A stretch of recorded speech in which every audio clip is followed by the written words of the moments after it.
And as you begin to challenge yourself, you'll discover some things about yourself that you don't know right now. Make your move before you're ready. We're instructed in life to walk by faith and not by sight. See, you want to really begin to stretch yourself. You want to become a risk taker. You want to raise the bar on yourself. Most people won't do that.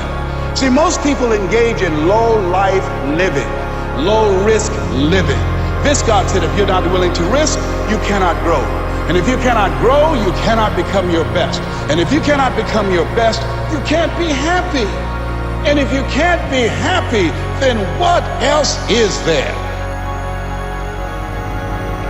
I just said I refuse to be a victim to these circumstances. So a victim consciousness is when we allow something in our outer environment to control the way we feel and think. Something in my outer environment, some person or some condition is controlling the way I think and feel. Now that's not the truth, that's just a response, right? So anything that controls our thoughts and feelings causes us to be victim to those things. And the stronger the emotion we feel to some circumstance in our life, the more we pay attention to it. And where we place our attention is where we place our energy. So we're giving our life force, we're giving our power away to that circumstance. Imagination is not only the uniquely human capacity to envision that which is not, and therefore the fount of all invention and innovation.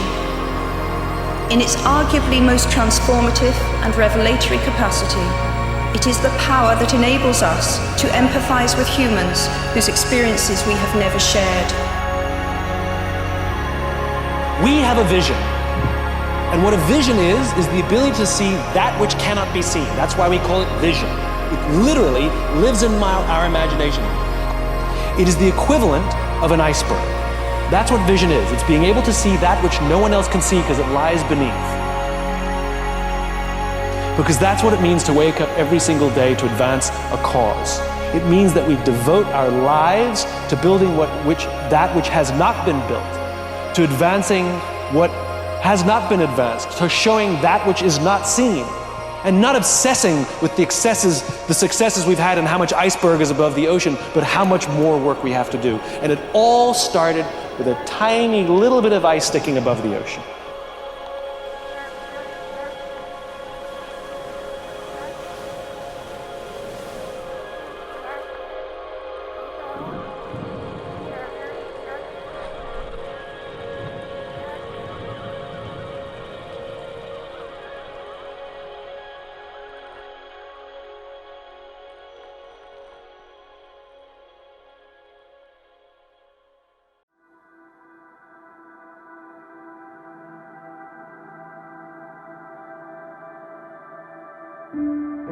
Treat yourself like you're someone that you care about. You make the world a much worse place if you don't take care of yourself.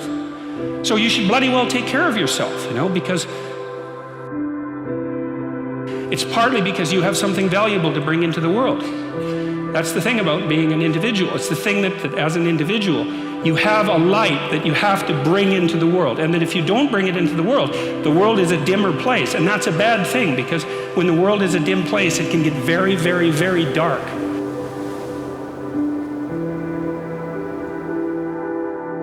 Deep and lasting fulfillment. The thing that as a human makes us feel good. The thing that we're all secret deep down, no matter what you tell people you're chasing, the thing you're actually chasing is fulfillment. You want to feel good about who you are. You want to feel good about your contributions. You want to feel good about meaning and purpose in your life. So those are the things ultimately that people are chasing. They think that money is going to give that to them. If you want to always be moving towards your goal, you want to be optimized, you got to learn to get control of your emotions. Understand to tell yourself a narrative that isn't predicated on necessarily identifying what is objectively true. It's identifying what's going to work to get me to my goal. Imagination has no fences to it, has no boundaries. It's more than what other people maybe see for your life. I think imagination is the cousin to creativity. And I think people that allow their imagination to go beyond what is expected began to find out very quickly that they began to see things, experience things that they never would have before. Imagination feeds off of the fact that there's always an answer, that there's always a better way, that usually there are more than one answer. So imagination feeds that creative mind, which allows you to see, do, feel, think, experience things that you would never do at any other time. Imagination has the ability to take you from the world that you live in to the world that you could live in. All the crazy things that you can think about. When you imagine, don't put a limit. Be as wild as you can be in creating the image of the world that you want to create, without any hesitation, without any limitation.